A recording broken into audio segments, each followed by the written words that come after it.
सबको इशू कर दिया।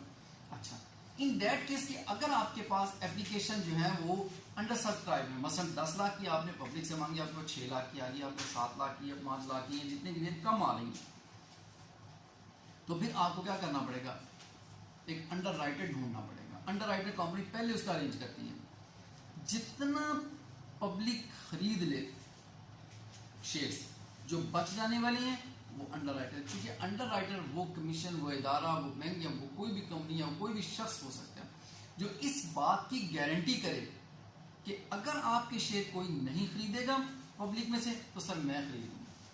मतलब कंपनी ने गारंटी की, एक शख्स ने गारंटी की, एक इदारे ने गारंटी की, ठीक है जी आपके 10 लाख के शेयर हैं, अगर पब्लिक इसमें से जितने खरीद लेती है ओके है, अगर बाकी नहीं खरीद सकती, पब्लिक नहीं खरीदेगी, तो मैं गारंटी करता हूँ कि मैं खरीद लूँगा। तो फिर जो बच जाने वाले शेयर हैं वो जितने भी बचते हैं, 1 लाख के, 2 लाख के, जो भी बच जाते हैं, 3 लाख के, वट एवर जितने नहीं हैं, तो फिर वो उस इदारे को खरीदने पड़ेंगे, वो उसने जो कि गारंटी की थी इस बात की।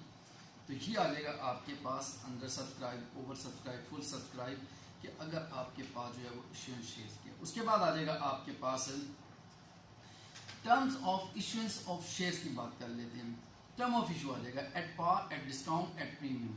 डिस्काउंट से मुराद क्या, एट पार से क्या मुराद होगा, जितने का शेयर है उतने का ही बिकता है, मतलब उसकी प्रिंट प्राइस जितनी भी है, अगर कंपनी उतने का ही उसको बेच रही है, उतने का ही दे रही है कंपनी, तो उसे हम क्या कहेंगे, एट पार कहते हैं।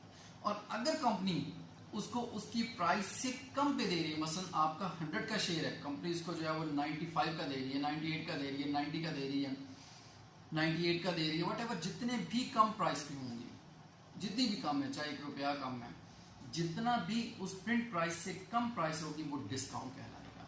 और प्रीमियम से क्या मुराद है, अगर कंपनी का शेयर 100 का है, कंपनी इसको 102 रुपये का, 101 रुपये का, 110 का, 115 का, 120 का, 150 का, जितने का भी बेच रही है, फिर इससे भी ऊपर चाहे बेच रही है, तो 100 से ऊपर जितना पैसा वो चार्ज कर रही है वो सारे का सारा आपका क्या होगा, एट प्रीमियम पे होगा आपके पास।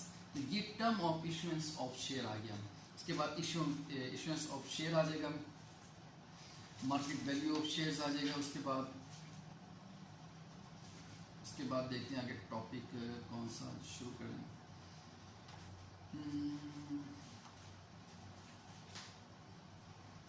बोनस शेयर पे आ जाए, ऑल्ट्रेशन ऑफ कैपिटल, उससे पहले बोनस शेयर की बात करते हैं, राइट। उसके बाद आ जाएगा आपके पास बोनस शेयर से क्या मुराद है। बोनस शेयर कहते हैं कंपनी अपने जो एग्जिस्टिंग शेयर होल्डर्स हैं, कंपनी जो अपने एग्जिस्टिंग शेयर होल्डर्स हैं उनको कंपनी इंसेंटिव देने जा रही है। मतलब आप किसी ऑर्गेनाइजेशन में एम्प्लॉय हो तो कंपनी आपको क्या करती है, साल के बाद आपको एक एक्स्ट्रा सैलरी दे रही है, 2 सैलरियाँ दे रही है, 1.5 सैलरी दे रही है, हाफ सैलरी एक्स्ट्रा दे रही है। ये हमारे यहाँ आमतौर पर ईद पे ऐसा किया जाता है कि जो है वो 1 सैलरी या हाफ सैलरी या 2 सैलरी या कम, कुछ ऑर्गेनाइजेशन डिपेंड करता है ऑर्गेनाइजेशन के स्ट्रक्चर के ऊपर, ऑर्गेनाइजेशन की जो है वो वर्क के ऊपर डिपेंड करता है कि वो क्या, वो जो एक्स्ट्रा पैसा आपको दे रही है वो हमारा क्या कहलाएगा, बोनस कहलाएगा। यहाँ भी आप कंपनी जो है ना वो लोगों को जो है वो बोनस की फॉर्म में पैसा जो है वो बोनस दे रही है, कंपनी जो है वो बोनस दे रही है। अब company bonus in form of share देती है, कभी भी कंपनी बोनस जो है वो इन फॉर्म कैश नहीं देगी। उसकी रीजन है, रीजन उसकी क्या है, कंपनी अगर फर्ज करें अपने एग्जिस्टिंग शेयर होल्डर को पैसा दे दे, तो कंपनी से पैसा क्या होता है, बाहर जा रहा होता है। मतलब कंपनी ने फर्ज करें 10 लाख जो है वो बोनस के तौर पर देना, कंपनी 10 लाख बाहर दे देगी मार्केट में। कंपनी इससे बेहतर क्या करती है, कंपनी फैसला ये करती है कि लोगों को बोनस के तौर पर शेयर दे दिए जाए। कंपनी फिजिबिलिटी बनाती है। अब वो फिजिबिलिटी क्या होती है, वो फिजिबिलिटी ये होती है कि कंपनी क्या करती है, कंपनी कहती है 10 लाख की मालियत के शेयर बना लें, ये बोनस के तौर पर दे दें। कंपनी के शेयर की वर्थ जो है वो फर्ज करें 100 रुपीज़ है, मार्केट में उसी शेयर की प्राइस आपकी 150 है। कंपनी क्या करती है, कंपनी करती है कि 110 का, 120 का, 115 का, 105 का, फर्ज करें जहां भी जो है वो सेटल्ड हो उनकी आपस में मीटिंग में प्राइस, कंपनी उस प्राइस पे दे देती है। अब कंपनी शर्त रखती है कि जिसके पास फर्ज करें 1 शेयर होगा उसको 1 बोनस के तौर पर दिया जाएगा, या जिसके पास 2 होंगे उसको 1 दे दिया जाएगा, जिसके पास 3 है उसको 1 दे दें या 2 दे दें, जिसके बाद 5 है उसको 2 दे देंगे, वट एवर जो भी पॉलिसी कंपनी अडॉप्ट करती है उस पॉलिसी के तहत कंपनी पब्लिक से पैसा लेती है। होता क्या, अब ये कागज के टुकड़े आपको करा देती है कंपनी के बाद पैसा आ जाता है सारा।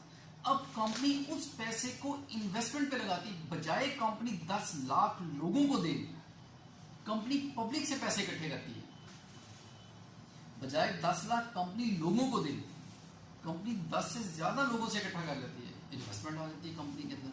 वो लोग क्या करते हैं, फर्ज करें वो 110 का 120 का 130 का शेयर खरीदते हैं और इसी को मार्केट में जाके 150 का बेच दें, वो उनको बोनस आ गया, उनको कंपनी के पास भी पैसा आ गया। बजाय कंपनी से पैसा जाने की कंपनी के पास पैसा आना शुरू हो जाता है।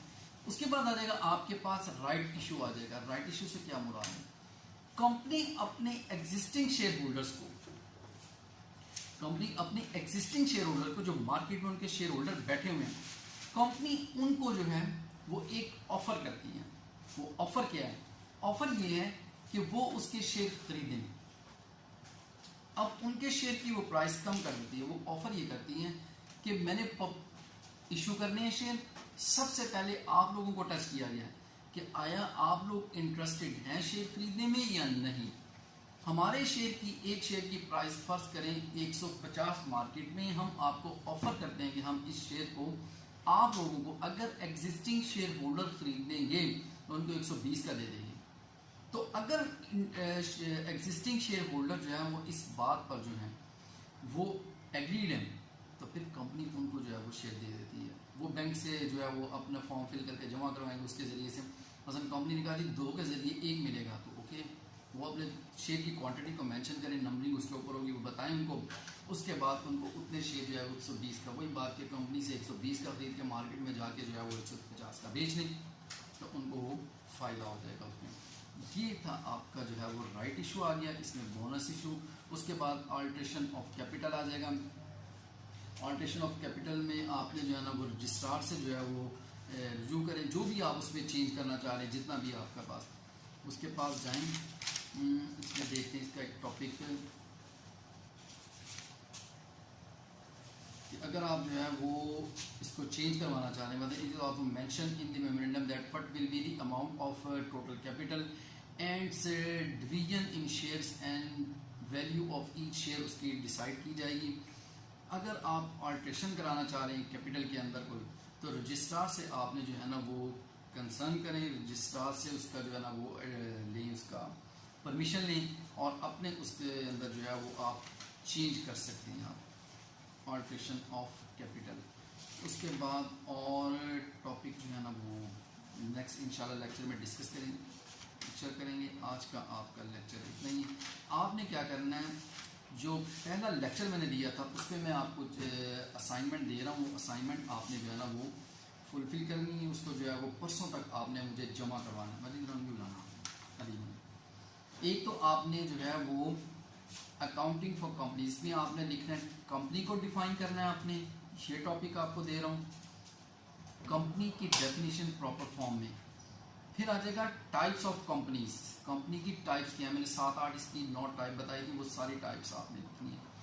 फिर formation of public company, public company को कैसे बनाया जाता है, ये 3 टॉपिक आपके पास आ जाएंगे। ये आपने BBA 2 को मैं दे रहा हूँ, ये आप लोगों ने परसों इसकी असाइनमेंट जमा करवानी। फिर देख लें द कंपनी, इसको डिफाइन करना आपने अच्छी, पहले उसको जो है इंट्रोडक्शन देना, फिर इसकी डेफिनेशन देनी है। फिर आपने टाइप्स ऑफ कंपनीज, कौन कौन सी इसकी टाइप है वो आपने लिखनी है।